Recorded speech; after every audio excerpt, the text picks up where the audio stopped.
Welcome back to the Social Impact Level Up podcast. This is where we blur the lines between business, nonprofit, and impact. I'm your host, Wendy B, and I'm a social impact strategist here to help you build a successful and sustainable legacy of social change. In this week's episode, we're going to hear from a social entrepreneur who has been on a journey to change the world just like you. If you are interested in social entrepreneurship, this is the place for you. Let's jump right into this week's episode. Hi, everyone. Welcome to the Social Impact Level Up podcast. This episode, I'm so super stoked about it because this is my buddy, Anthony Obas, and we are going to be talking about everything social entrepreneurship and making an impact. We realized how much we had in common when we talked the first time, and then we went, oh, you're just like me, but you're in a different place. Here we are together for this episode, and I'm super excited about introducing my audience to you. So I want to hear from you. Describe who you are and what you do and how you make an impact, and just introduce yourself to the community. Well, thank you, Wendy. That was a beautiful introduction. I just love working with people. I love creating projects. I love it when people are chasing their passion and they're just not, hindered down by any obstacles. And, it's kind of like one of my artists kind of says is, but they have a soul, like they have life in them, right? So who am I? I'm Anthony Obas, very charismatic, very, very determined. But I'm an artist coach. So I coach, musicians into finding, kind of a full-time, part-time path for their career. I do a lot of brand management. So I take on a lot of small businesses. Like you said, like we said before, right? We take on a couple of small businesses and we kind of help them stay sustainable, profitable through marketing strategies, financial reviews, just figuring out their general productions and operations and the whole branding, right? I do event curations. I'm a writer as well too. Again, I stepped into this game because, I didn't get, everybody always used to tell me to follow this kind of one lane to life. Right. And, they tell you to walk the way of life. You go to college, you do this, you do this, you do this. But it's like genuinely when things go wrong for you, how many of those people are going to say that that advice that they gave you was the right advice? Right. But seriously, no shade to That's so anybody. true. There's no shade to anybody, but like I've gotten advice from so many people that says you should apply here, you should do this, you should do that, you don't got this, that. And it's just like, well, is this really truly defining me? Is this truly a fit for me? Right. And people tend to like, fit into what's normal and just, run what's normal instead of just simply like, hey, if this is what you're passionate about, what if you just keep grinding until you can get to your passion, right? And that's where I'm at right now. I am 5 years in, celebrating going on 6, right? So we got another half. Yes. We got another half a decade to go. But I can't say that I didn't have fun, but I can't say that I did have fun. You know what I mean? Like it's just up in the air, and that's the life of being an entrepreneur. Yeah, and there's that ebb and flow, and you don't know what the process is going to include until you're in the process. Right. And then the only time you have a chance to kind of sit down and reflect is like, I usually reflect usually in December and August. So I usually delete my whole social media, go away for about a week. And like, no one's kind of hearing from me unless you text me, that's when you hear from me, but I don't answer emails. December, same thing. I mean, I'm on social media, but I'm not really engaging with a lot of events. Like I'm stepping out, right? I'm zooming out to kind of reflect on on what being present. Right. So yeah. I love that. And I think that that's great advice for people to step away in order to reflect on the progress. Because if you don't look back, one of the things in the podcast season 1 we talk about is how do you know when you're getting to your vision? Because it's Right. iterative. It's not like I'm at my vision. Yeah. It's iterative. So you have to know when you're getting to the next step. So has there been a time when you did that reflection and you realized like, oh, I made some pretty good progress that I wasn't giving myself credit for? Right. I mean, even like this past like couple weeks ago, I'm sitting there like looking at all the projects I've done or the work ethic. And I'm looking like, God damn, I am way ahead of most people, right? Like I am way ahead of most people. And I'm just sitting there like, wow, like look at me. I'm proud of myself, right? But Let in me the do a midst of little dance over here for yeah, myself. I'm a little dance, and then I'm sitting here like, well, I don't even know what 2023 is gonna bring to me. I'm just like, I guess we go for another round, right? And but we go for another round of whatever the entrepreneurial thing is, and I just looked at it and I was just like, okay, this is dope. This is we got a good foundation, right? And I think 5 years we've established foundation. These next 5 years is about not it's about deleting the things that didn't make sense and just capitalizing on the things that did make sense, right? That's what happens when you have foundation. Like when you have foundation, like it just helps. You have reference point. When you do so much, like you probably work with so many clients, you could tell yourself, okay, this is not the client that I want to, this is the not business that I want to do. And thank God I had that that kind of reflection period because now I'm like, okay, I know what I want. And also I got to deal with the bullshit, right? Like, Exactly. To be real, you don't have I to because don't you get have to to. choose who you work with. Exactly. And that's the beauty of what it is now. So I mean, like I said, I love it. I'm loving it. Yeah. Well, I'm going to offer you a term for that. It's called strategic abandonment. Oh, I like that. So Listen, now yeah, I like that term, you strategic take abandonment. it. I learned it from somebody. Take it. Mhm. Now, people call it divesting. Obviously, you can divest in a strategy that's no longer working for you. But I Right. like the idea of strategic abandonment because it's like, hey, I am choosing as part of my strategy to no longer do this thing that doesn't serve me. So Right. the Yep. reflection period allows you to see that. And like you're saying, that's typical project management, actually. It takes about 10 years to get a full fledged sustainable plan in action. Right.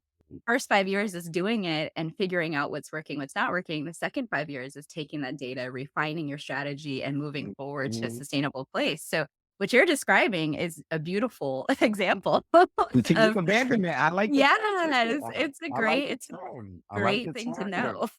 It's a So, great thing to know. yeah, so I want to hear from you.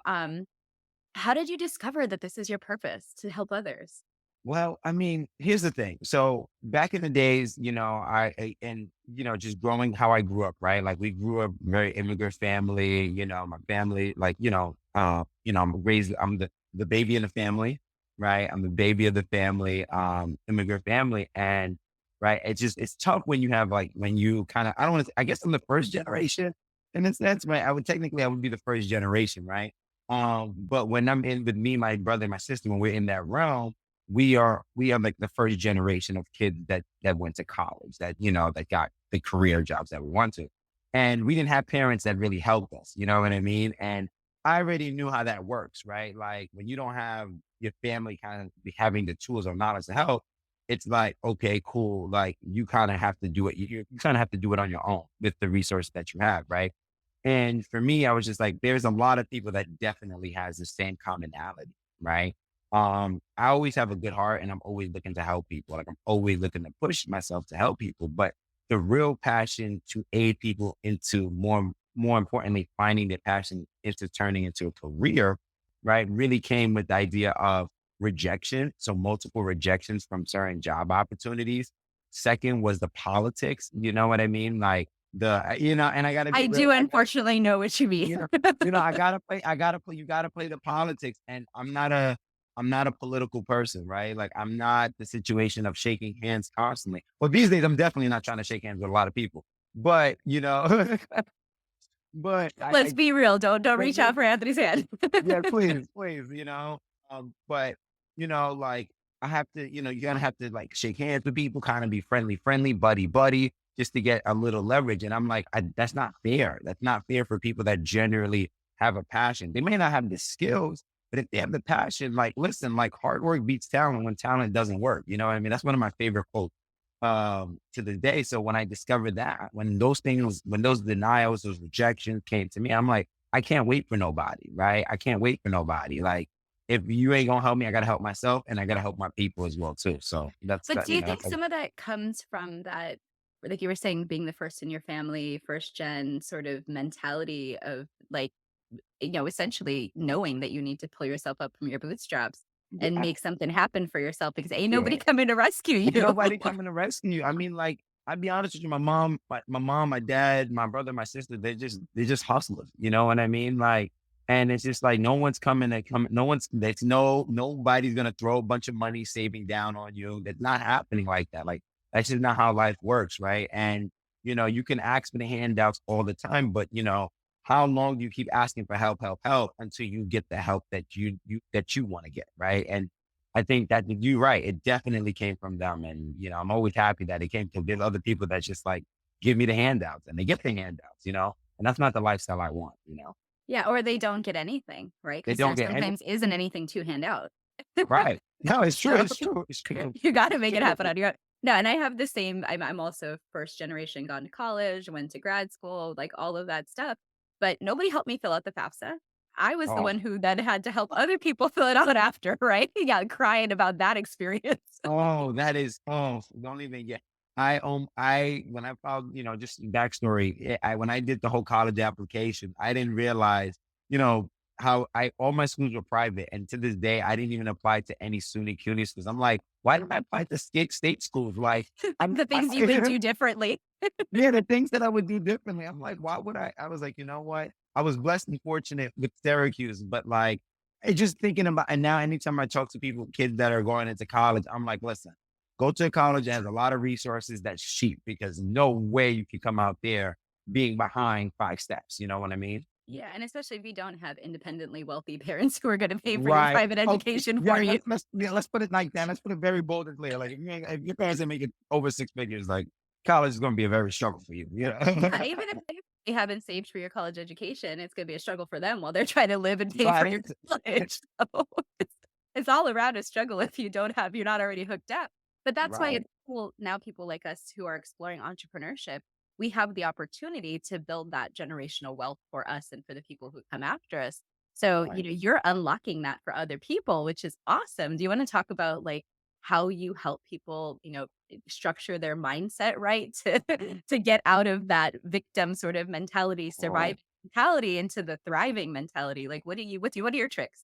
So, so for me personally, I was in that model. You know what I mean? Because you have, and I always say like it comes, and I don't want to say it's generational trauma. I don't want to say that because it's not. It's kind of, yeah, it's kind of like up there. I mean, that might be in there, but there's probably more to it. It's like more to. I'm not a whole psychologist and everything like that, but when your parents are only known to survive, right? And the people around you, the community is only known to just survive, right? You all every day you work, you work, you work, you work, you work just to survive because you're planning for the future. You're planning for that, right? And for me, during 2020, right, I had a whole plan, right? I had a plan like I was going to do this, I was going to do that, and then do this. And I was like, So okay, many that people worked. had a plan that year. Everybody had a plan. But what happened? We couldn't control what happened. And it just restruck like that my mindset just got blown away because you couldn't get the job that you wanted. You couldn't finish off saying goodbye to your friends. Like there was a lot of things that happened in that time period that you had to reprogram your mindset, right? And I tell people this all the time, like it's a day by day battle. Like it's a day by day struggle. Like you can't sit here and tell me that 2024, you're going to get fired from your job if we're still in 2023, right? Like, let's be real, right? You can't, like, it's good to dream that, but let's be realistic and be present today, right? As entrepreneurs, we got to be present today and figure out the battles that we face today, right? Whether it's the battle of paying, like, you know how it goes, paying rent on time, or it's just like, paying a bill, or it's like, hey, I might not have to go, I can't go to brunch today. I'll see you in 3 weeks, but we can do something for free. Maybe go on, which is real fun. People don't want to go for a walk in the park. I like going for a walk. You know Man, what I'm all about the free. I'm all about the F. Yes, I'm all about the free, like FREE. Like that's where I be. But it's like reprogramming your mind to understand like it's a day by day struggle. Like you're struggling, struggle is not an eternal thing, right? Like it's a temporary thing. Like if you understand that day by day that you're making your way out into being in a position of happiness, I think that's how creatives can start fighting their passion, right? Taking those small wins, taking those small wins and actually capitalizing on them, right? And that's how I've been reprogramming my creatives. I've told them multiple times, like, this is an uphill battle. Like every day, one day you're just gonna feel like you don't want to do this anymore. You're gonna quit. But I tell them all the time, look at what you've done, look at what you got today, right? Tomorrow you don't even know, right? Tomorrow you get an email that just changes your whole thing. You get a phone call that changes everything. You get a DM that changes everything. Look forward to tomorrow, but don't expect anything for tomorrow. You know what I mean? I think that's another thing to say. Like look forward for tomorrow, but don't expect anything for tomorrow. I like that because you don't know what to expect. Like you were just saying with 2020, we all had a whole lot of expectations for blowing that Right. year up. And then we were like, we're about to blow up the couch. Yeah, we about to blow. Listen, like, I was on my bed. I was watching TV. I was like, I have never felt so much enjoyment right now. Even today, like, I can't even lie. Like, I've watched more Netflix shows now than I have ever done before. I was like, I what? quit paying for cable because of the pandemic. I was just like, Yes. yo, cut the money, entrepreneurship, watch Netflix, done. I don't even think Watch it. I'm still out. The truth be told, I'm on my mom's account. Yeah, I ain't even gonna hustle here. And talk about the free. Thanks, mom, for my Netflix because I use that joint yeah. every day. I'm not gonna lie to you. I be using a punch stream. I be watching movies all the time because there's movies I haven't watched. So I'm like dying laughing. I'm like, why have I not had time to just watch movies? And to be honest with you, like those are ways to like get away from the lifestyle, right? Like diving yourself into like painting or diving yourself into watching movies. Like I get totally lost in watching. Not to say I'm procrastinating, but you need those things to reset your mindset to jump right back into it. You know what I mean? And let's have that conversation about the procrastination line because that is Right. a fine line with entrepreneurs. You can choose to do whatever you want all day. Oh, yeah, because you got the time. You got the time, but if you don't have a plan on how you're gonna execute your business, you might find yourself watching Netflix instead of doing your business. Right, exactly. Or, I mean, for me, I'm good at multitasking, but I be Mm. honest with you, the only thing why I have the TV on is to like, I'll be typing and be like, oh, that happened. And I'm right back into it. You know what I mean? Like, Oh, you I, must have the same learning style I do where you need auditory stimulation as you work. yes, I do. So I listen to music all the time when I'm working. So I'm like, da da da da da da da da da, da, and I'm like, Yeah. okay, And it'll wait a cool. half hour and you're like, "Oh, that's still on." Yeah, and I You didn't know? realize it. And then sometimes I have to double back on the episode because it was like, I'm watching my drama show. So I'm like, oh, You're this like, has "Oh, I got was supposed to spice. pay attention to that." Oh, Yeah, okay. Oh, but I'm also supposed to be working. Hold right. on. Hold on. So, but back Uh, to this procrastination thing, right? Like for me, like I know that and one thing about being an entrepreneur that beats anything, it's having flexibility, right? Having that flexibility of time. You can work 12 hours hard today and tomorrow you work 0 hours. You know what I mean? Like, and that's the beauty of it. But time management is key because it's just like you can't sit here and waste time because time is of the essence, right? Time is of the essence, and you're on a ticking clock because this is how easy it is today that you can have all this time. Tomorrow you can have no time and you can be left with zero money, right? So again, like every time you tick it, it's true. It's so no true. Like time, 0 money, that's not good. no time. Yeah, exactly. Like no time, zero money. Like time, like again, like when we talk about financial freedom, right? For me as like, I think financial freedom is having the flexibility to make your own money when you can, right? But it's the situation is you need to prioritize it. Everybody still got bills. You still got bills. So unless you made triple or quadruple that amount of money in that month, then you could take off on the next month, right? But if you haven't done that, then every minute you have to do something. Like you got to be active. You know what I mean? Like, no saying that you can't take breaks, but opportunity. And my thing is like opportunities is always there for you. You know what I mean? There's people always looking on LinkedIn. Like yeah, earlier we were talking about that earlier with you. It's like I just got new clients. I don't know. I don't know what to do, but that's what you want. You want to have all these opportunities lined up, and you could take the time and say, I want this. I don't want this. Right? Procrastination does kill business if you don't have it. Like you don't have a plan or vision, right? And time, and you got to have time management. You just got to have it. And that's what working with a coach or working with someone like you and I does is it helps you refine some of those skills. So if you find yourself procrastinating, there's an accountability buddy there being like, "Oh, but we had this goal."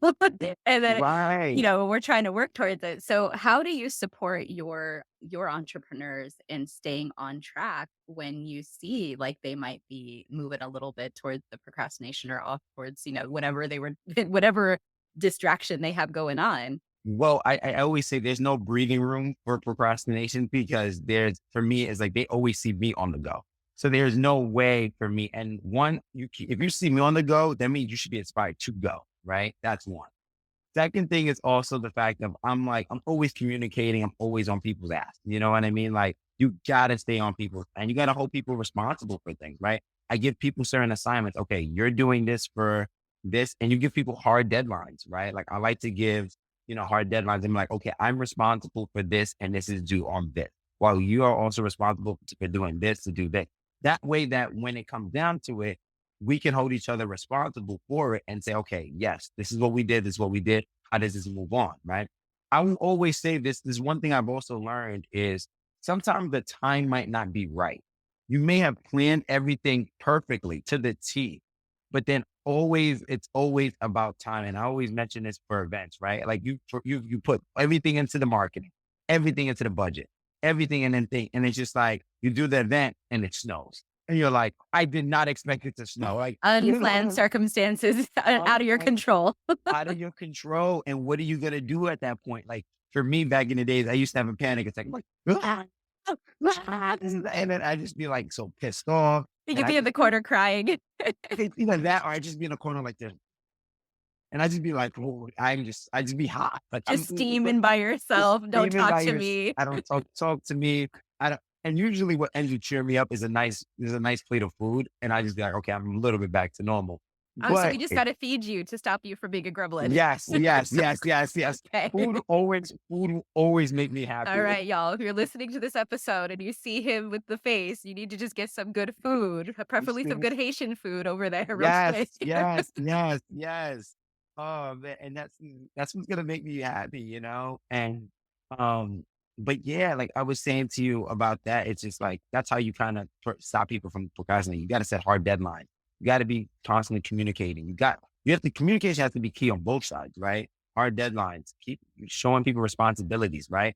I like giving people like Asana is a good platform to use, right? Where you and the other person can just delegate tasks, right? People have Google calendars, right? And, on Microsoft Team, they can at least, I think Microsoft Team has like the task thing and you can give everybody tasks and assign it based on emails, right? That is a good way of project management and prohibiting procrastination. So by the time the deadline does come, now you can feel the full wrath, right? At that point, you can feel the full wrath. You know what I mean? But even if it's not, sometimes I think it's like, again, sometimes it might not be the right time, right? Like things happen, right? But to be honest with you, it's like sometimes you plan so well and the timing might not be right. It may have come out and you can just recycle that plan again. People don't realize like just because it failed that one time doesn't mean you can't recycle it again and it won't hit the second. Okay, so let's talk a little bit more about you said so much in here that I want to dig into, but I want to Yes. dig more into the project management aspect of this because, when you're a solopreneur, especially starting out, you're the project manager, you're the janitor, you're the CFO, you're the CEO, you're that. So, with that in mind, we could talk about all that garbage, but we also, what I was thinking, could talk about how do you stay on task with your project when you're trying to perform all those other things with those other hats that you may not be used to doing all that other stuff because you were working for somebody who had somebody else hired to be the janitor. Right. And honestly, I've learned to either ask for help. Like, Lord have mercy, like ask for help. Like I'm literally talking to my DJ and I'm like, he's like, did you set up the link? And I'm like, everything, I set up everything except the description. And he was like, he's like, oh, did you need me help to write the description? And I'm like, yes, please help the description. Like, please help the description. Cause I am like, I got this lined up. You know what I mean? Like definitely call for help, right? Because there's definitely people that could definitely help, right? Don't be afraid to ask for help. Second thing is like, keep it a book with people and just genuinely say like, hey, I appreciate you with everything you do. I appreciate you reaching out to me as a person, right? I'm not going to be able to do this to the full capability of my capacity. I found out that people respect that so much, or literally say to people is, I'm busy, but whatever time I can do, I will try my best. You know what I mean? Like, the Setting client expectations. like, yeah, cutting expectations. Like, if you expect me to deliver 100%, that's not going to happen because I have other clients that are in high priority than you are.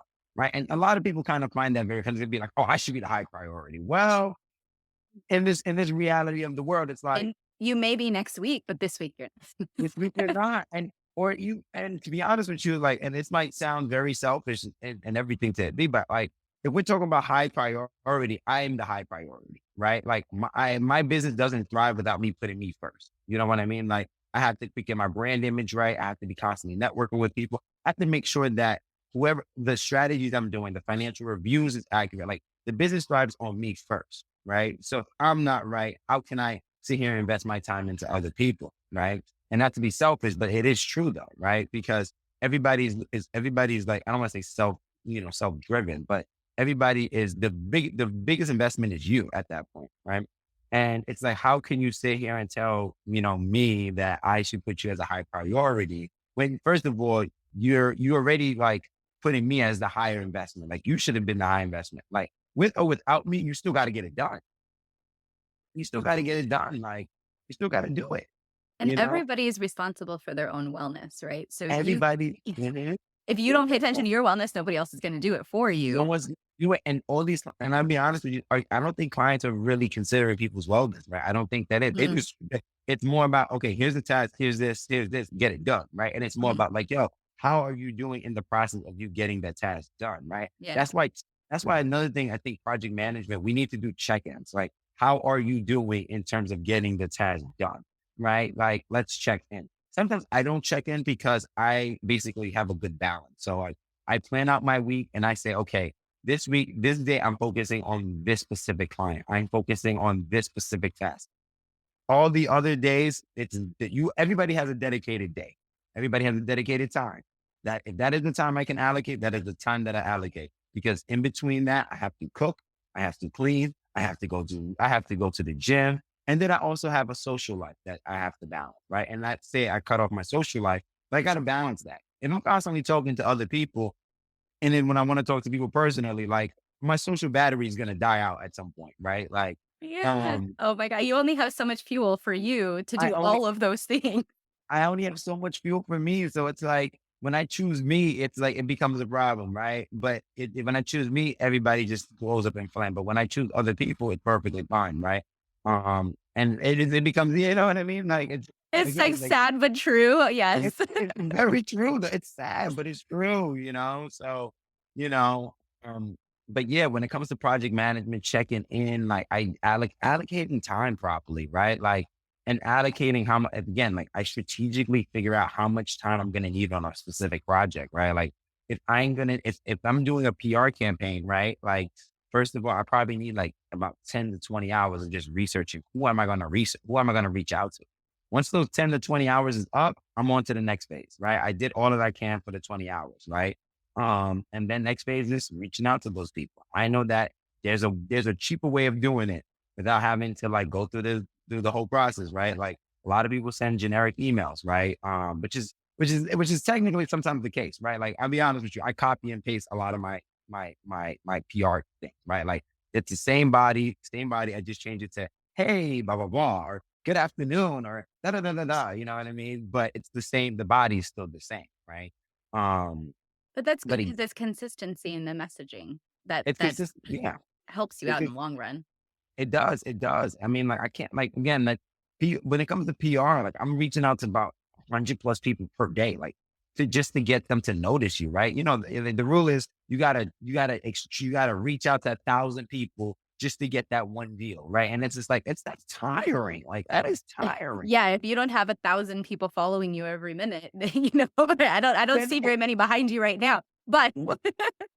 Where? where are these 1,000 people at? You gotta go find them online. You gotta go find them online. You Find gotta them in constantly person. find them in person. You gotta keep pitching. You gotta keep doing like it's like, come on, like let's be real. Let's be real. Like we all are trying to get our name out there. We're all trying to do that, but it's just like I, take your time, allocate your time. Like time is crucial. Time is crucial. No, I work with a lot of my clients who don't have that wellness balance and they don't have the practice of time blocking like you're talking about. And those are two crucial things that we work on. I'm like, man, if I see you coming up late with things or not showing up to calls or whatever, we're going to Ooh, have to pause and look at like what's going on with the balance of your life because yeah, probably something is yeah. off balance on the personal side that's preventing you from getting to these goals on the professional side. Yeah, yeah, and it's just like, and another thing is you never want to be in a position where people are like, I'm choosing. We're constantly choosing, right? Like you don't want to be in a position where you choose. Like wellness should be the first of priorities, then it should be this, right?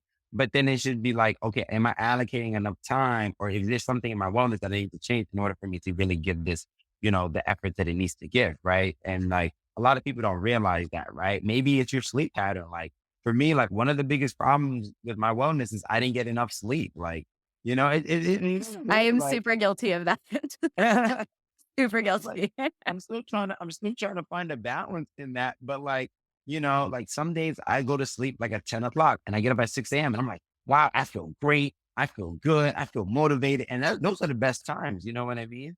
But I can't sometimes catch myself falling asleep at like 10 o'clock. So I'm like, I'm going to stay up and I'm going to schedule. And what I do sometimes is I have all my emails scheduled for the next day. And then I sleep in until like, 9 o'clock, right? Like, and I'm like, okay, then my morning is complete.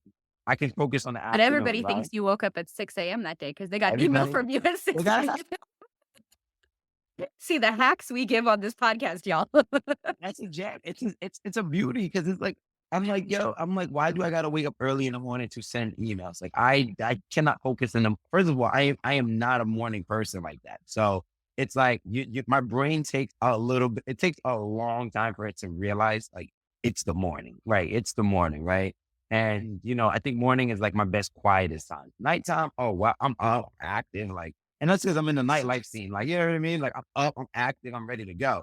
But like mornings, I'm like, oh, people are talking, people are sending this, you know what I mean? So I schedule all my emails in the nighttime by 9:05. I literally schedule at 9:05 a.m. You will receive the email, and your responses will read. And again, another thing also, you don't need to respond to everything at that moment. If it's, you know what I mean, like take your time, process the information, figure out what you need to draft up, and then send it out. I've learned that another thing about tasks like project management. Everything doesn't need an urgent response because then you're gonna catch yourself in a full circle. Yeah, and I love that because now with the entrepreneurship in not having a manager or somebody who's like, "This is a really important email. Why didn't you answer it in 5 seconds?" And you're like, "Oh, I just got it. I haven't even read it yet." Like, "What?" Yeah, I haven't even read it. Yeah. People just don't realize. They be like, "Oh, you didn't follow up, da da da da." da," But it's just like, first of all, like I didn't even get a chance to process what has been said, and then on top of that, I didn't even strategize how to respond back. Like, there's a strategy in like wording. There's a strategy in talking to people, right? Like, there's a strategy in figuring that those things out. So it's like, give me a few days to really process those things. Now, if it's an opportunity that you can't get again, of course you're gonna sense that with an urgency, but that comes with the prioritizing, right? Like everything comes with a priority, right? And you need to figure out how to prioritize responses, but also strategize, responses as well too. So, you Yeah, know, and it's hard when you have, like you said, multiple clients. So when people are sending you stuff and you're like, okay, okay, okay, I had to set expectations with people of like, I'll get back to you in a day, maybe two. and Like, maybe two a day and a two, like give yeah, me, and you got to be, and that's the thing, keep the clarity, right? You got to be clear, you got to be very clear, and I'll be honest with you, very bold sometimes. You know what I mean? Like very bold, and just be like, hey, I didn't fucking do this. I'll do it 2 days. Just relax, like just calm down. yeah. You know Or what I I mean? messed this up and I'm not afraid to tell you I messed it up. Yeah, that's another thing. I'm not afraid to tell people I messed up, right? And I think there's another thing that I've learned from project management. It's not every opportunity is an opportunity, right? So people will hype up this big opportunity because it's this big platform, this big name and whatever. I look at it as like, okay, cool. I see that as a person. I see that platform, but that doesn't mean that I have to urgently respond because of that. 'Cause everybody's like, if I don't get the opportunity now, someone else will probably get the opportunity because they're reaching out to somebody else. And I get that. But it's also the fact of, did you take your time to process what the email was? Right. And did you actually think of yourself as does this require an urgent response? Does this require a thing? Again, everybody has this weird opportunity cost. And I'm like, another opportunity will open. Like, it's not that big of a deal. That's Like, not the last opportunity that's going to come your way. right, exactly. Like, this is the do or die. This is gonna pay everything. And I'm just like, And you're never going to get have to worry out. about bills again. Right, exactly, right, like, That's like, what? funny. Yeah, and I think this is cool information for people because sometimes you're framing your thought process as an entrepreneur in the way that your previous career experiences lived. Oh, And you don't have to operate with those parameters anymore. I Oh, had got the it. worst parameters. I was in the government, so we had all the Oh, parameter, like, oh, every you couldn't order a pencil without there being some sort of rule, right? So now I'm completely free to do everything, and sometimes I, like, lose myself, and I'm like, "What am I doing here?" yeah. So I love that I love stick to it. the project management basics.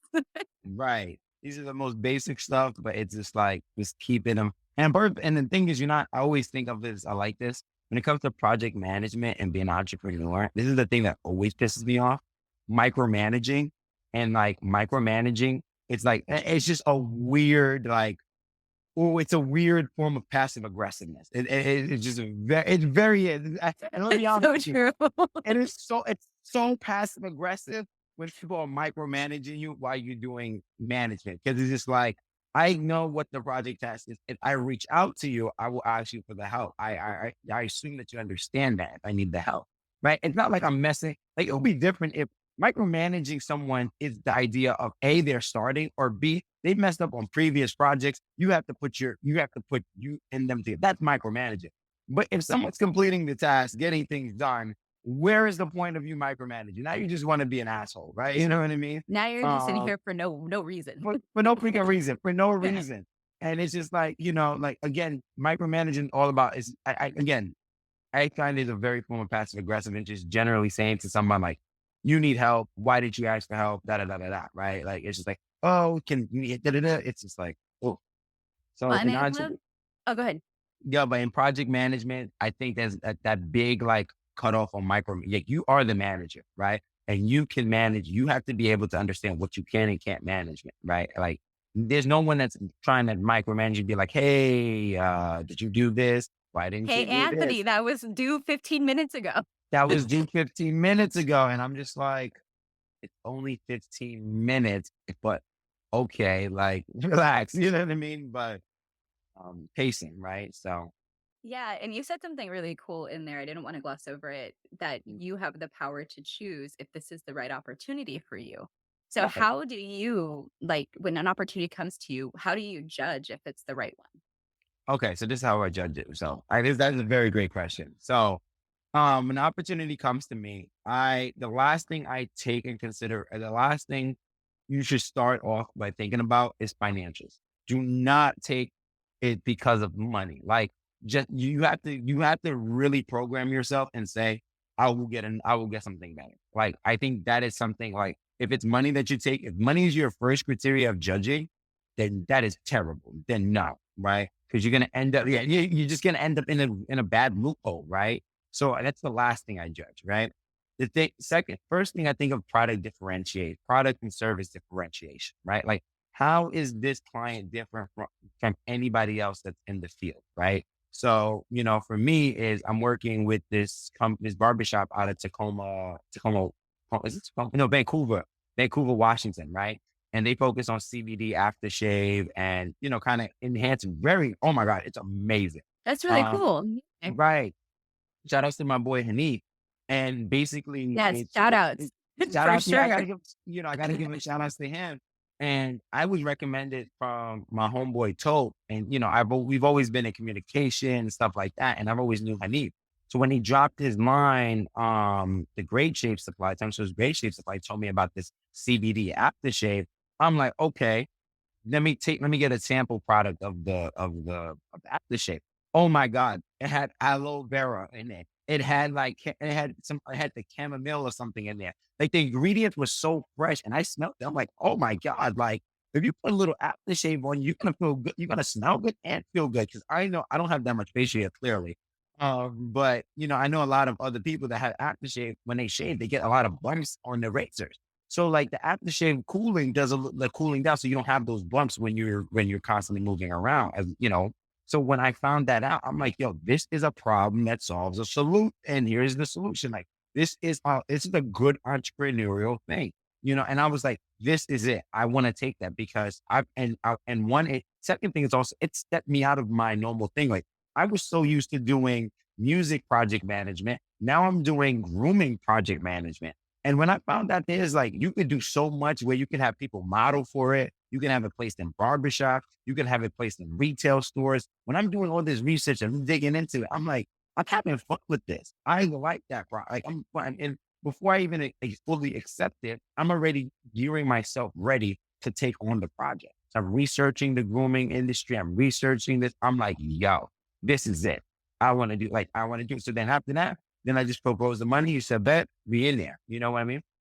And now, with 2 months of doing the PR program, like we've been getting responses. Even somebody responded when they seen the full details of everything. They was like, this is amazing. This is going to solve my problem. I get a lot of bumps when I have to. And I'm like, I take that. That's a testimonial. That is a true reaffirming that your product is definitely needed. That the PR that we're doing, that we're constantly reaching out to, it is affirmative. Right. So, yeah. And that's how I take it on. I think again, product service differentiation. Think about the research and space that it's in, right? Like whether it be the company, whether it be the person, think about what, Mm. competitors. I think a lot of people forget about industry research. And then the very last thing is the money, right? Like you should not be thinking like you should not be trying to go with, oh, this is like $3,000 and I need that $3,000 and I'm gonna just go for it. Like what are the other things that are underlying? How much of the time is going to take of you? How much work is going to take of you? Is this product or service going to benefit you? Is this going to be something that's going to really, that you truly believe in, right? Like, I think there's another part of that is like, do you truly believe in what the person is doing as a work? Like, if Or you is this will, just like, it sounds cool, but I'll help you, but I'm not excited about it? I'm not really excited about. I generally get excited when I work with people. Like, I do have a lot of projects that I'm working on, but all the projects I'm working on, it's a lot of excitement to it. There's a lot of excitement to it. So, that's just be me being real. Yeah, I go through the process where I think about, how much impact is this entrepreneur gonna make? And Yes, yes. and then, are they ready, willing, and able to bump to that level of scaling to get the impact that they want? Because people have big visions and they're like, "I wanna help all these kids in Uganda," and I'm like, "Okay, great, but I used to live in Uganda, so let's talk about how difficult it is project in Africa when you're in America." You know? Right. Let's talk about that. Are you ready for a big up in the middle of the night? Because they're 8 hours, 10 hours, like, you need to figure this out, and so sometimes the entrepreneur themselves isn't ready in the place for the help. So when you encounter somebody like Yeah. that, can you give us a time, like, an insight into when this Mhm. happened to you and how you navigated it? Oh my God. So there was an artist, right? He reached out to me. He's like, oh, I'm looking for management. And I'm like, okay, cool. And I was like, okay, let's talk about the project and whatever. So then I said to him, I was like, so where's the music? I haven't started the music. I said, wait, what? I started even you look how you face. I'm like, wait, what? It's like, so I'm like, how do you expect "Excuse me to? me?" And it just hit me. And then just like, wait, so you want someone to manage you, but there's no product? It's called music. Like, so I was already like, all right. Like, and so he's like, yeah, I want to do this. I want to, and I'm like, you want, but did you do? Like, you want, but did you do? Like, you know what I mean? Like, you want to be an artist, but then this is like, I asked you for the music. You're like, it's not there. I'm working on my first song. And I'm like, come back to me when you got the first song. Right. So then, and then I guess the person felt some type of way and the person never reached out to me. I ended up finding out that the person from another person that they said that I'm a dickhead, which I mean, I'm not wrong for what I did, but like maybe my approach was wrong. But like, I mean, to be honest with you, what am I managing? Like, this one, like, what am I managing if there's no product It's available? so true. Like, what am I managing? Like, we're just like at that point, we might as well just be friends and grab lunch at that point. Like, you know what I mean? Like, there was no point of like conversation. Like, I had to dead it very quickly because it is like, And again, if you like, took money from him, like, since say you took it and you took money from him, he might have been unsatisfied with the service he got, and it wasn't your fault. He didn't have a product to sell. yeah, I mean, man, but there are people like that, right? There are people that are very, and somebody used it yesterday when we was in middle conversation. Now I want to say predatorial, right? It's just like they just eat off of people, just eat. It's like because and I don't know what the term is, but they know how to play on people's wants, And their right? Uh, fears. and their fears. Yes, I think yeah, there you go their fears, right? It's like, okay, I know and this is seen a lot in the music industry. It's like, I have this big radio station, right? I have this big radio station. You pay me $800 and I will have your song spin. I will have your 800 spin. For most people, they like, oh, I want that. That's big. I'm gonna get my name out. I'll pay the $800. So you see that that's a want from people, right? Or it's and then the fear is you will never get this opportunity to be on this big radio station if you don't pay the $800. And it's sad. It's really, really sad to see how people really and people willing to pay for it, right? I mean, I've studied behavior economics so much, but it's real. I have really taken consideration of this. It's like, why do people spend, right? And people sometimes spend because they're fearful of they're fearful that this opportunity might not come again, or they're fearful that this is the only time this is going to happen. Like and they, and then, and But when you, marketing has been structured that way. Like it's smart. Yes. And it's structured like that. the Marketing is all, scarcity is something that marketing pushes. and it pushes that, right? Like it pushes that because it's just like, if you can play on that, you can then be able to make a sale. Like, and that's why this game is more about like mindset and just saying, yo, no, I'll get there when I get there. Right. Like I'll get there when I get there. Or like, you know what? I'm gonna know for a fact this $800 can be used for something else. I'm going, right? Marketing. And again, I studied marketing for 4 years in Syracuse, right? I still read books on marketing, right? Like The Tipping Point by Gladwell, like all these entrepreneurs, all these like big marketing people. Man, I've gone And back to some old school books too yeah, no, like, to learn like the roots. So where did this so even come from? where did this come from? And you start, and like some of them have come from war, some of them have come from like certain things. Like it's just interesting. Like some The of Great Depression. the Came Great a lot from the Depression. Great Oh my Depression. God. I didn't even like, and everybody was just like, and I realized how much hysteria, right? Like during that time period of like how you could play on people's hysteria to then be able to like capitalize on more money for yourself, right? Um, I mean, we just came, I don't know if I don't know what the situation, but even the pandemic situation, like people have learned how to capitalize over people's hysteria and pandemic just to make more money. And it's just like, wow, this is very interesting, right? Um, so And that's, I think it's hard too to, as a consumer, differentiate between sometimes the people who are legit, like you and I telling you, like, no, we'll work with you through the process. The process is going to be organic and it's going to progress when it needs to. But you want a shortcut that I can't guarantee you is going to happen or be there or work. yeah, yeah, So it's true. that It's doesn't mean you true. can skip doing the work. Yeah, you can't skip the process. Everybody wants to skip, and that's another thing I think. And it's scarcity and time too, right? You talked about that as a great point about scarcity of time. People think like, I'm not going to be able to live long. I'm not going to be, I'm not going to be able to live long. So I got to do it now. And it's just like, what do you fear? What is the real fear there? Right? What is the real fear there?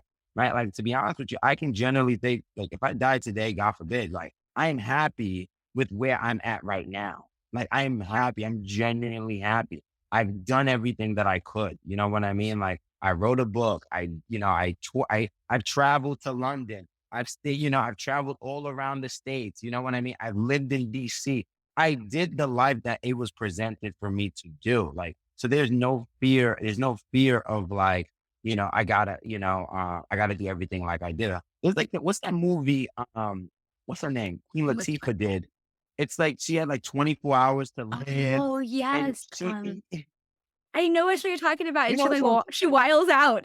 she just goes crazy. Yeah. And she went for the 24 hours, and she just starts doing all these things, All the and things, like, it's not even possible to do that many things in 24 hours. It's yeah, like crazy. So it's crazy, but like she just does all these things in 24 hours. And like for me, I just look at that movie as, like I said, I always look at movies and the like the reference point, right? Like, and I'm like, yo, why didn't you do this when the news of 24 hours didn't come up? Right? Like, why didn't you live your fullest? And that's basically what I got from that movie. Like, why didn't you live your fullest? Why did it have to take a news to be like, oh my God, da, da, da, da, da. And now you're in fear and you got to do everything you got to do, right? Like, you should be doing yeah. everything you want to live now, right? Well, and especially if Now. you're living to build the legacy, right? If you're living to to Right. build the legacy, this is kind of how I describe it to people, then you're going to get to where you get to, but you need to make sure that you're setting up that legacy while you have the health and the ability, mental cognition Yeah. ability to do so. Mhm, Because if mhm. something happens and suddenly you're, a vegetable, like your legacy is what it is right now.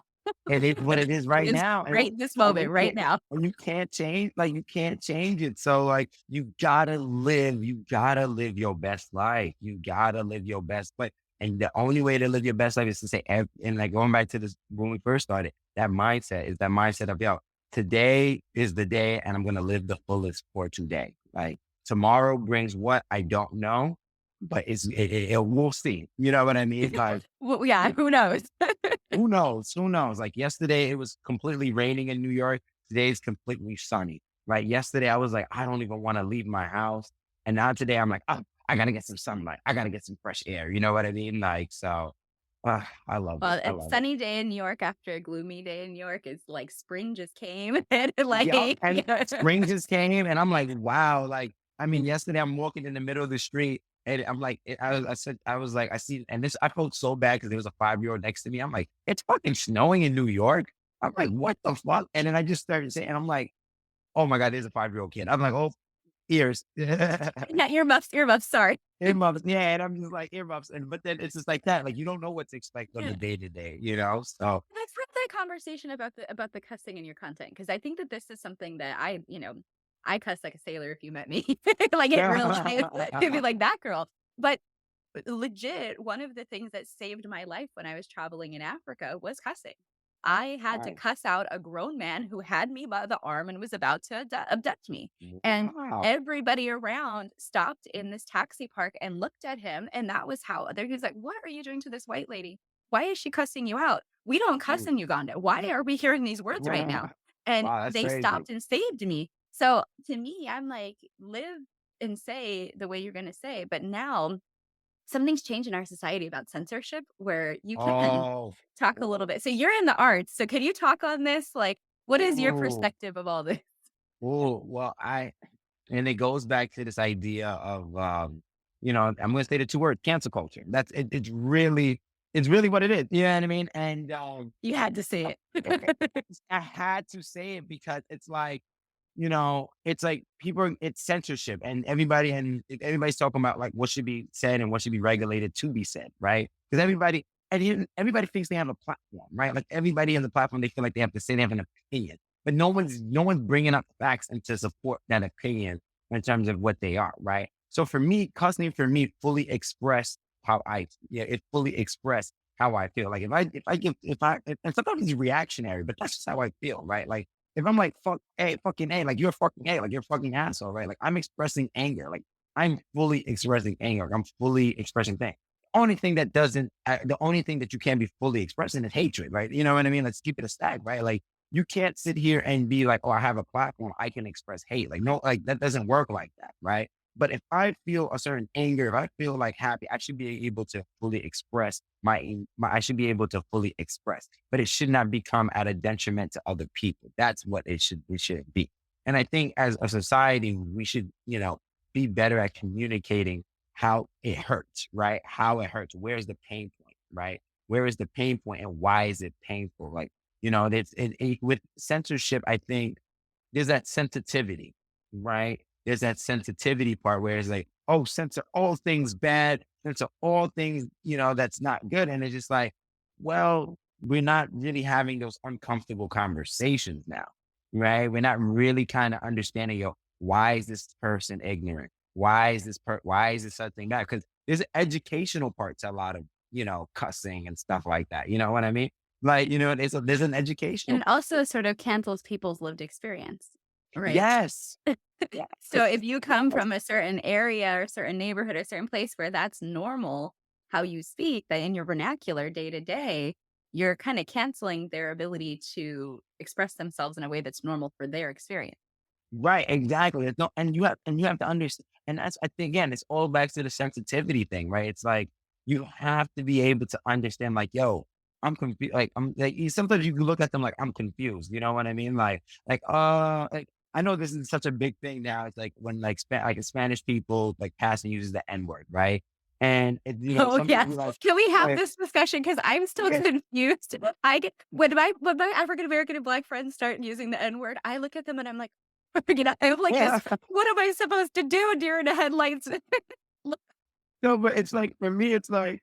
So for me, it's like it's too that again. I'm not playing devil's advocate of like who should say it, who shouldn't say it. Like I shouldn't be that person. Like I've known people that are like very like clear, whatever that drops the N word like it's like crazy. You know what I mean? And I sit there. I'm like, so do you have any like Afro descendants? Do you have like are you black? Like I get this. I get and it's a blurred line, and it's just like then it's just like I always like be like, so who gets the N word pass and who does? And like, and there's this new I thing don't you about know, I don't know, but I think if you have experienced oppression and being a Black person, then you can use it. right If and you That's my rule. If you, because I have, like, 6% African DNA, but that doesn't mean that I've experienced anything like what it means to be Black or be African American and be right discriminated with race oppression and all those things. So, I don't think I get the pass, right? And I'm okay right with that. right, and then I'm just like again these days I'm like, and for me it's like I disengage those conversations very quickly because it's just like I'm like, even me personally, I'm like, I'm like, what? I don't know what's the generic rubric. Like everybody has their own like rubric for things, right? Like what should be like, this should not be said, or like da da da. And I'm just like, and for me, I'm just like, is that person coming from like for me? I react if it's coming from a place of hate. You know what I mean? Or if it's a place of cultural appropriation. You know what I mean? Like I swear I gotta step in and be like, yeah, no, we gotta cut this out. You know what I mean? But for me, I'm just like, and it was just like, they that person grew up in this area that it's just like, so the people in that area was like, that's accepted. And then I'm like, it becomes so like all over It's the so freaking place. confusing, and it It's is, so and confusing. and then people are like, "No, you're not supposed to, and you're okay." Like, it's really confusing. So I usually am like, "Let's just not say." Yeah. Like, it Yeah. just It's come to a consensus of like, yeah, let's just not say it and just keep it the pushing. word Like, just has such a connotation with it. Like, let's just try and not say it yeah, in like, general. And if it comes out because that's your lived experience, okay, cool. I'm gonna not like freak out about it. But if you're like you said, there's something wrong here with you saying it, I am gonna look at you not with the confused face, but with the oh, like what? You hella know what I suspect mean? face. Right, you know what I mean? So I just like I said, like those type of things, like even like me, like even as a man, like I'd be like using the B word like bitch, you know what I mean? Like for me, like I use like, oh, that's my bitch, like that as like a very friendly term, but then it's like I could use the B word to be very like, very like demeaning and very like an asshole to a woman. It's just like then you look and then you look at me, and that's what I'm saying. Like I just be like, I'm not gonna just use the word and because everybody takes things differently, interpretation, right? And I'm just like, you know what? I'm just gonna stick to my general words that I usually say. So it's fuck you, you're an asshole, and then and shit. I always got to use shit. Like, come on, shit. I do, I do. And in my brand, I made it normal for me to cuss because I was just like, I can't, it's too much brain space for me to not go, oh shit, in the middle of something, right? That's Yeah, just my normal reaction. So you're going and to and hear me say that.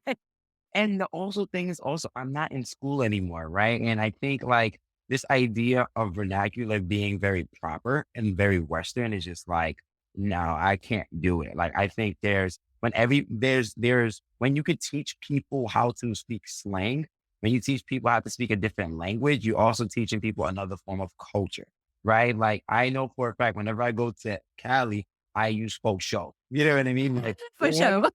show. You know what I mean? I use I folk just said hella earlier, and that's a Kelly thing. So yeah, Oh, we're yeah, so, okay, you know what I mean? Like, but that's part of the culture, you know what I mean? Mhm. That's slang, and for you, you might again, you don't want to be always reactionary, right? Like, you want to be able to process and understand. It's like, is this part of someone's culture? Is this how someone like you have to be able? Because I think these days we're very reactionary, right? As a society, we're very reactionary to things instead of hold on, let me process what's going on, and then let me interpret what it is. You know what I mean? Like and again, we're always on a go, go, go. Like, like literally understand the process, then react, right? Like, or have the information. Like, I don't, like, again, me disengaging in conversation sometimes, it's not for me saying I don't like the conversation, but it's me just like, let me avoid reacting to the situation because I might be interpreting in this wrong way, or they might be interpreting the wrong way, right? Let me step back, ask questions, and then I'll offer my reaction in a more educated way, you know?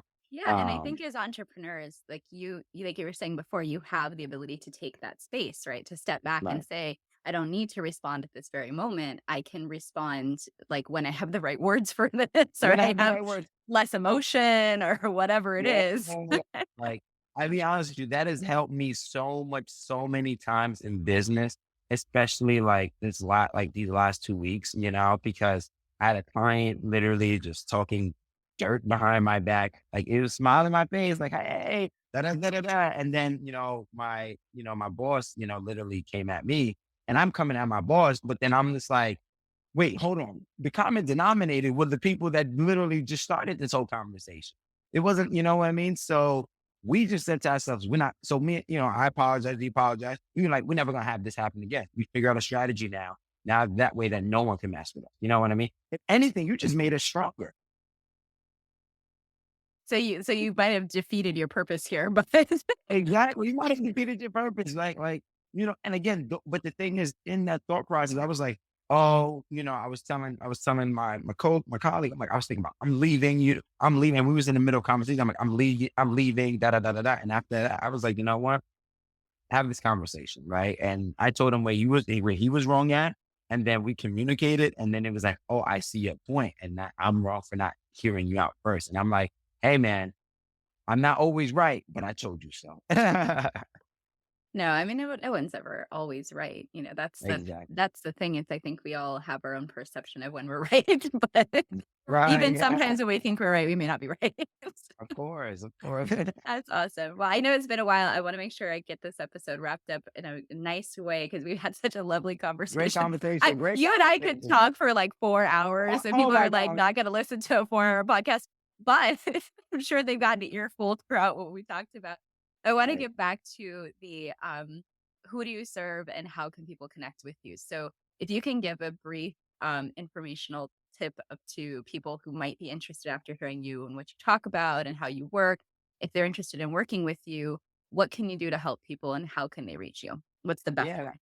The best way, I mean, legit, the best way is to reach me, Anthony Obas. I'm on all social media platforms. You can reach me there, anthony.obas@gmail.com. I have my website, www.guidedbyobas.net. So if you go on the contact information box, fill it out, and then you can reach out to me there. I look to serve all creatives, right? And so also all small businesses, right?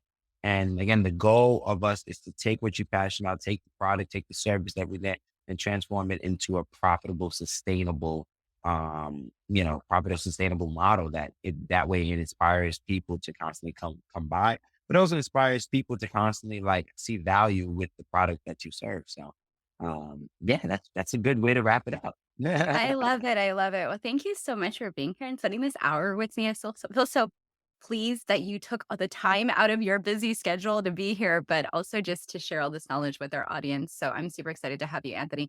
Thanks for listening, podcast listeners. Thanks for watching, for those of you who are watching. And we'll be back with another episode. So take care and thank you for being here, Anthony. Thank you so much, Wendy. Love everybody. Peace. Thank you for joining us for another episode of the Social Impact Level Up podcast. It's been awesome to interview today's guest, and I hope that you leave inspired to take action.